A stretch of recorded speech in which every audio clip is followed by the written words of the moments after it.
kedua, gerak.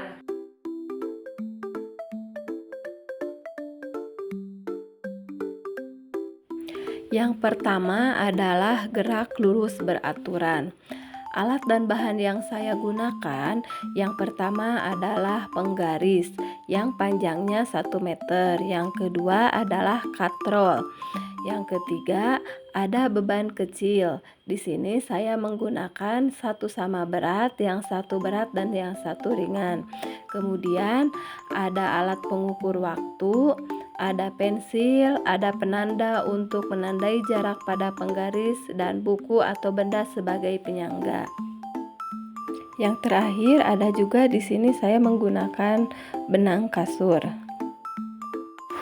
Langkah-langkah praktikum pada gerak lurus beraturan. Yang pertama, menyiapkan penggaris sebagai lintasan. Letakkan penggaris di atas meja dan beri sedikit kemiringan dengan menahan ujung atau penggaris lebih tinggi menggunakan buku atau penyangga lain. Yang kedua, saya menandai jarak penggaris.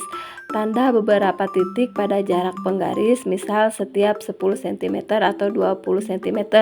Di sini saya mengukurnya sepanjang 5 cm. Yang kedua, menempatkan beban. Letakkan beban kecil. Di sini saya menggunakan beban berat dan beban ringan di ujung penggaris yang lebih tinggi. Saat melepaskan beban dari posisi awal, mulailah mengukur dengan waktu atau stopwatch atau alat pengukur waktu lain. Amati beban saat bergerak sepanjang penggaris.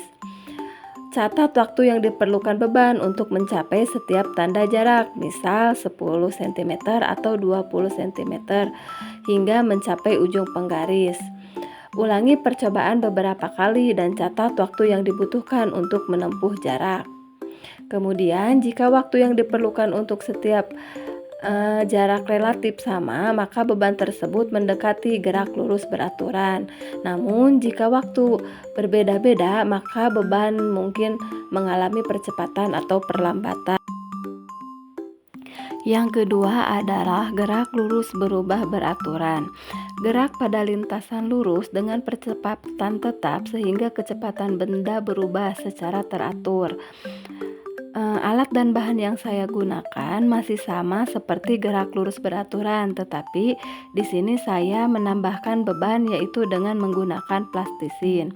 Caranya dengan menempatkan beban di ujung penggaris yang miring, lalu lepaskan sehingga benda meluncur ke bawah karena gaya gravitasi.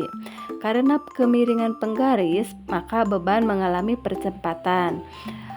Kemudian ukur jarak tertentu. Di sini saya menggunakan 5 cm pada penggaris untuk mencatat posisi benda pada waktu tertentu, dan menggunakan stopwatch untuk mengukur waktu yang dibutuhkan benda mencapai titik tertentu pada penggaris. Catat waktu dan jarak pada tiap posisi menentukan perubahan.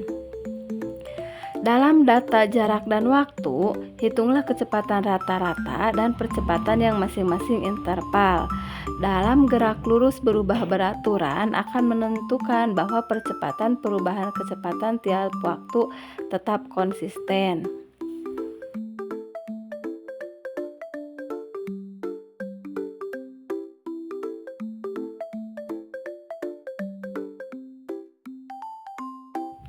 Dari kegiatan praktikum modul 4 mekanika, kegiatan praktikum 2 gerak, dapat disimpulkan bahwa gerak lurus beraturan dan gerak lurus berubah beraturan adalah dua jenis gerak pada lintasan lurus yang karakteristiknya berbeda. Pada gerak lurus beraturan, benda bergerak dengan kecepatan konstan tanpa perubahan, sehingga jarak yang ditempuh secara teratur seiring waktu. Sebaliknya, gerak lurus berubah beraturan adalah gerak dengan percepatan tetap, di mana kecepatan benda berubah secara konstan. Perbedaan utama antar keduanya terletak pada kecepatan dan percepatan, di mana gerak lurus beraturan memiliki kecepatan tetap tanpa percepatan, sementara gerak lurus berubah beraturan memiliki percepatan yang menyebabkan perubahan kecepatan sepanjang waktu.